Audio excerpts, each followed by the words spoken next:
WJBF News Channel 6 at 7. And good evening. I'm Sean Cabbage. Thank you for joining us. Our coverage you can count on begins with an Augusta couple starting a nonprofit foundation to raise awareness about domestic violence. It comes nearly a year after her daughter was shot and killed in what police called a domestic dispute. Graham Lee has that story. On the week of what would have been Courtney's 44th birthday, her parents are speaking out nearly 365 days after learning the news that changed their lives forever. Worst day of my life, really. When she received the call, I heard her scream, and from that scream, I could tell that it was like a scream that I'd never heard before. Shatara moved to Charlotte, North Carolina in early 2024 after getting a promotion at work. But on January 13th, deputies with the Cabarrus County Sheriff's Office outside of Charlotte were called to Courtney's home and found her dead in the driveway. Investigators say she was shot by her boyfriend, Willie Wimberly, who then took his own life on the scene following a domestic dispute. It's been rough. It's been hard. But, because of our faith, that's the only way that we're able to stand.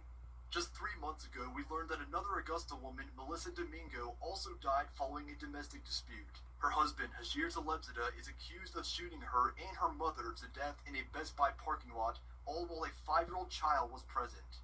The Abrahams are now starting a foundation in their daughter's memory, saying they want to help other victims before it's too late. People who are in domestic violence situations usually feel like they're alone.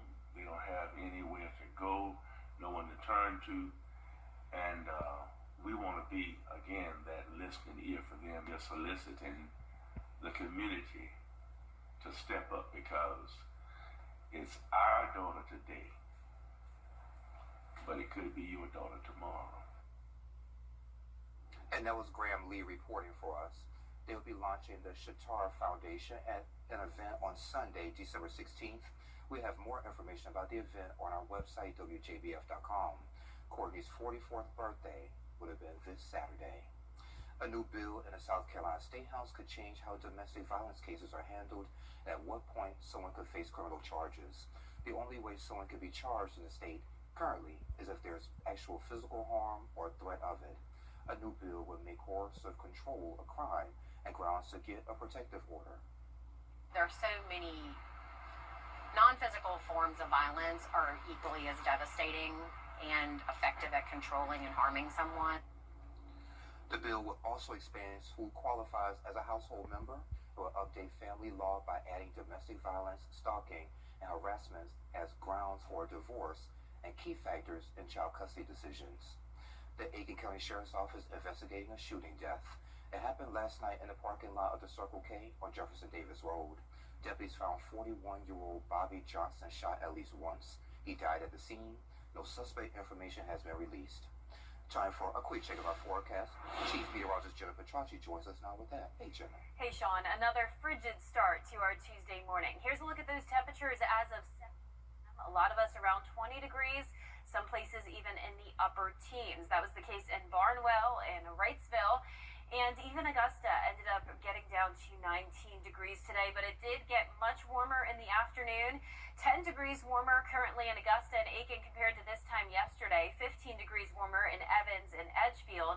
And notice for our almanac, after starting out the day at 19, we climbed all the way up to 60 degrees this afternoon, which puts us right on track with average for this time of the year. Here's a nice look at our Terry Lambert Hyundai Skyview Cam in Thompson. It's a peaceful night as skies remain mostly clear. Winds are pretty light. And the temperatures are cold. It's just not going to be nearly as cold as it was over the previous couple of days. 41 still in Barnwell, 47 in Louisville, Aiken and Augusta both at 39, 46 in Sparta, 49 in Waynesboro. Dew points are low in the upper teens in some places, so a lot of dry air still in place, but those winds coming out of the south continuing to bring in some warmer air for our Wednesday. But in the meantime, tonight we will stay in the 30s through 11 p.m., so no 20s, at least for now. But by the time you're headed out the door tomorrow morning, I am expecting temperatures to dip down into the upper 20s. Increasing clouds on Wednesday as well ahead of our next system, which will bring us a rain chance Thursday and a slight cool down on Friday, but it doesn't look like that cool down shutdown will last very long. I'll have more details coming up, but back to you, Sean. All right, Jenna, thank you. 2 months after it was presented, Augusta leaders finally approved the 2026 budget. The plan calls for deep cuts in city departments as well as outside agencies, but taxpayers would not be burdened next year. Here's George Escala. Madam Clerk. All right, ladies and gentlemen, we have a fiscal year 2026 budget. Getting here certainly has not been easy. By a razor-thin 6-5 vote, Augusta leaders approving the 2026 budget. I feel like in some ways we're the Grinch. We can't deliver everything that everyone wants for Christmas.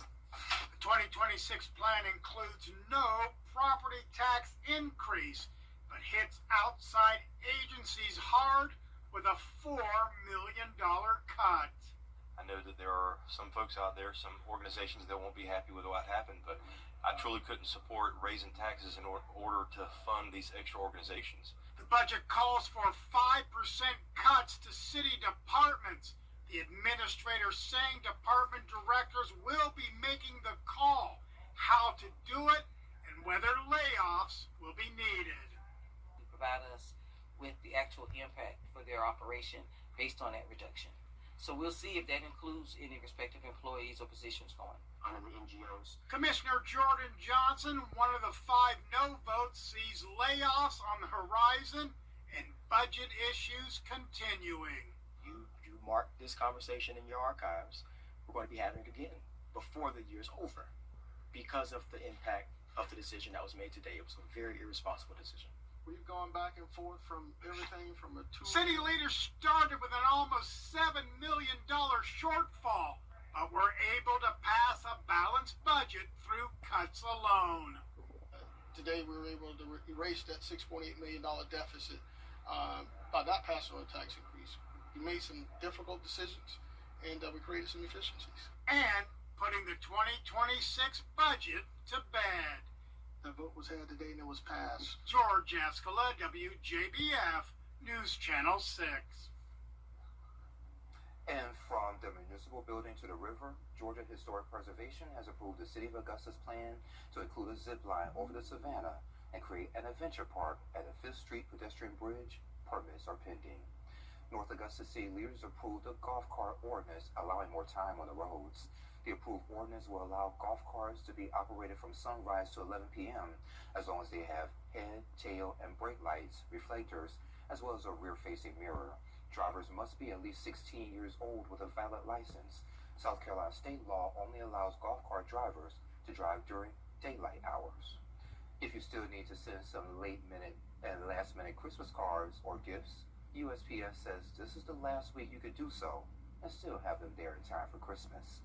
You would need to ship to the if you need to ship to the lower 48 states, you have through tomorrow to use USPS Ground Advantage service. First class mail needs to be sent by tomorrow, and you can use priority mail through Thursday. After that, priority mail express will have to be sent by this Saturday. Post offices will be closed Christmas Day and New Year's Day. Officials say services and operation hours will vary by location. If you plan to use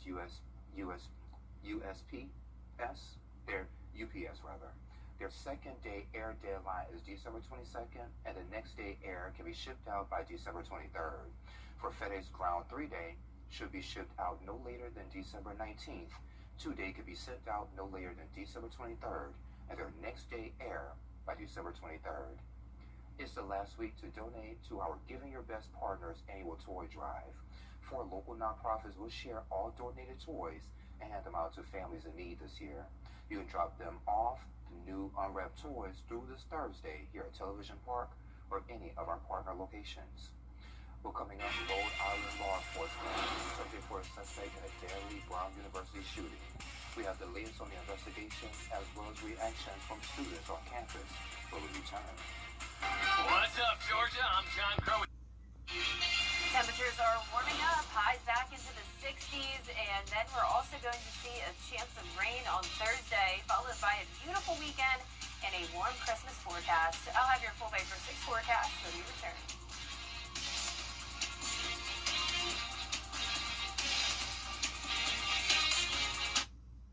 Time with your your family is sacred. I cherish the moments I spend with my wife and son every day. As a lawyer, I know how an injury can change all of that in an instant. After your accident, I'm here to help you recover and get what you deserve for your injuries so you can get back to the moments that really matter. I'm Gunnar Stockton. The entire family to enjoy the holiday spirit. So come see us in Waynesboro, Burke County for your holiday shopping. Was riding down the highway, the logging truck turned, the log came through, hit me in the head, and hit my daughter-in-law in the face. I had saw Austin's commercial on TV. I looked his number up on the internet, and he got right back to me. Now, your most accurate forecast with WJBF Live 5/6. Welcome back. I want to start out with a very special shout out to Greenbrier Elementary School. I visited these 4th grade students today and had so much fun. I taught them about the weather, but I will say their teachers already taught them very well. They knew a whole lot of stuff, and I do think we will have some future meteorologists in this group, and a lot of them want it to snow, especially on Christmas Day, and unfortunately I did have some bad news for them. I gave them the snowy background to hope that maybe in January we get some snowfall, but I can tell you it's not happening for the rest of December. Here's our Terry Limbert Hyundai Skyview cam in Burke County. Nice clear skies tonight. It's already cold. We're sitting at 39 degrees. Dew points are low in the 20s, so dry air is in place with calm winds. Around the CSRA, upper 30s in Aiken as well, and Allendale, the rest of us in the middle 40s. And our satellite and radar showing high pressure moving out to sea as we have a system brewing to the west of us. Some scattered showers here around the Oklatex border, you could call it. But we're going to start to see some cloud cover move in tomorrow, but we'll keep it dry through tomorrow evening. Now, low temperatures are going to start to rise thanks to some cloud cover overnight. So 42 for our Thursday morning low, then 47 on Friday morning, then dipping back down to below freezing to 30 on Saturday morning. So we're definitely going to see some temperature swings over the next few days, but tomorrow, just like this afternoon, we'll be up to around 60, and it will be mostly cloudy. So trading out that sunshine for some cloud cover for now, and also trading out the cold for warmer weather. We're warming up big time, and just in time for the holiday forecast. So here it is, Christmas Day in the CSRA. I'm expecting it to be merry and bright and warm. 70 degrees will be our high, 67 on Christmas Eve. Low temperatures well above freezing, and plenty of sunshine to enjoy. But before we get to all that sunshine, we once again will have the cloud cover and a rain chance on Thursday up to 60%. So let's walk you through our feature cast now tonight at 9 p.m. We're still clear with light winds out of the south. Now by tomorrow morning, we're going to start to see that increase in cloud cover.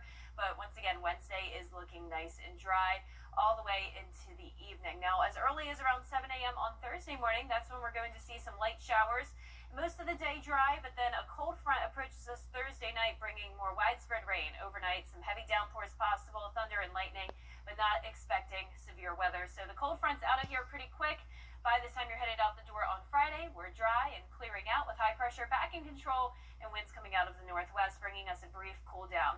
Not a lot of rain from this event. We'll see around a quarter of an inch to half an inch, and then back to those temperatures tonight will be a little bit below freezing in most places, just not as hard of a freeze as the past 2 nights.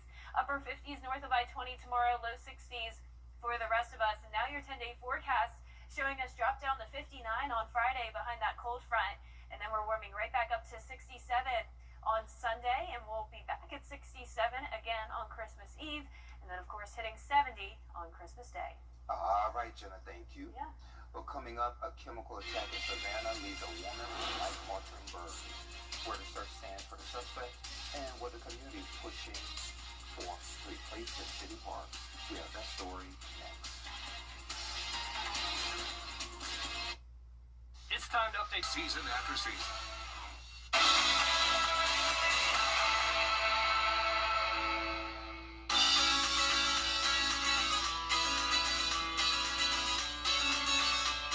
Follow News Channel 6 on Instagram. Happy holidays from News Channel 6. Children First on WJBF News Channel 6 is sponsored by Bridgestone. Solutions for your journey. And welcome back. In Savannah, Georgia, the acid attack at Forsyth Park has set the community on edge as the suspect remains at large.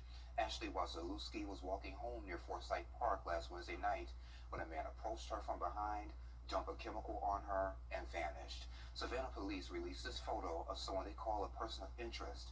Officials confirmed they spoke to the man and have let him go, saying he's no longer considered a suspect. Today, Mayor Van Johnson urging the public not to jump to conclusions. We want to make sure that we're not demonizing someone, which is how we want to talk to. And so the individual came in voluntarily, and we are talking to him at this hour, and he's not detained. We're just talking. The victim recovering at the Augusta Burn Center, and the FBI is offering a $5,000 reward for information leading to an arrest. In the wake of that violent attack on Wazalewski, the community is calling for stronger safety measures in Savannah parks. Sarah Smith explains.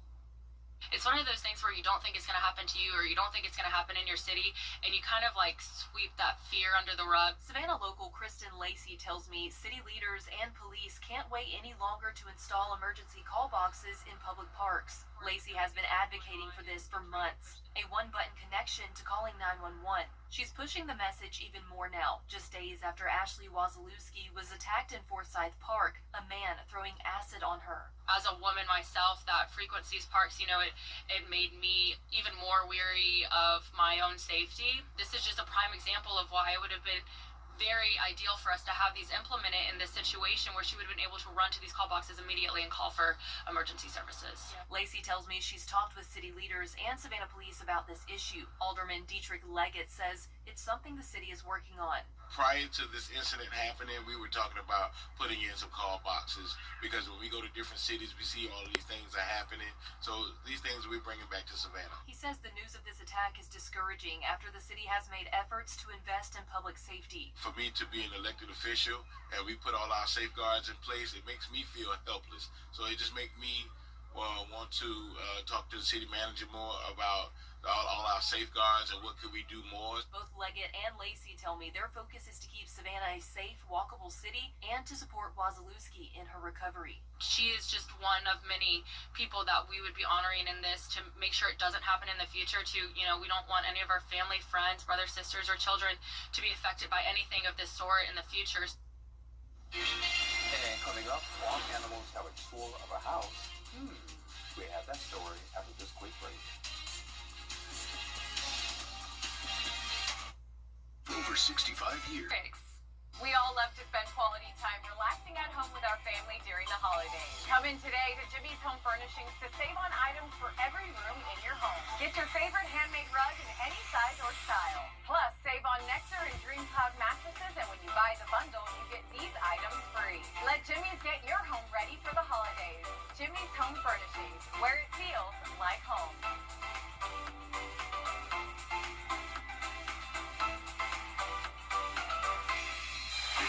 Georgia versus South Carolina as the area's best high school. News Channel 6.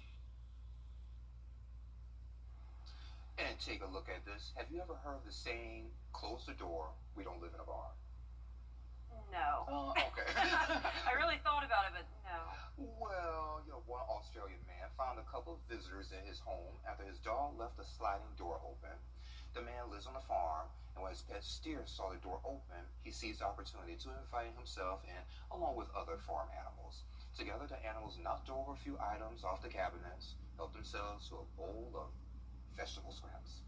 Yummy. Yes. That's what I say about it, too. They look so big compared to that doorway. Look how huge it looks. Wow. Did he fit? I'm not paying attention to the video. He's turning his back to us.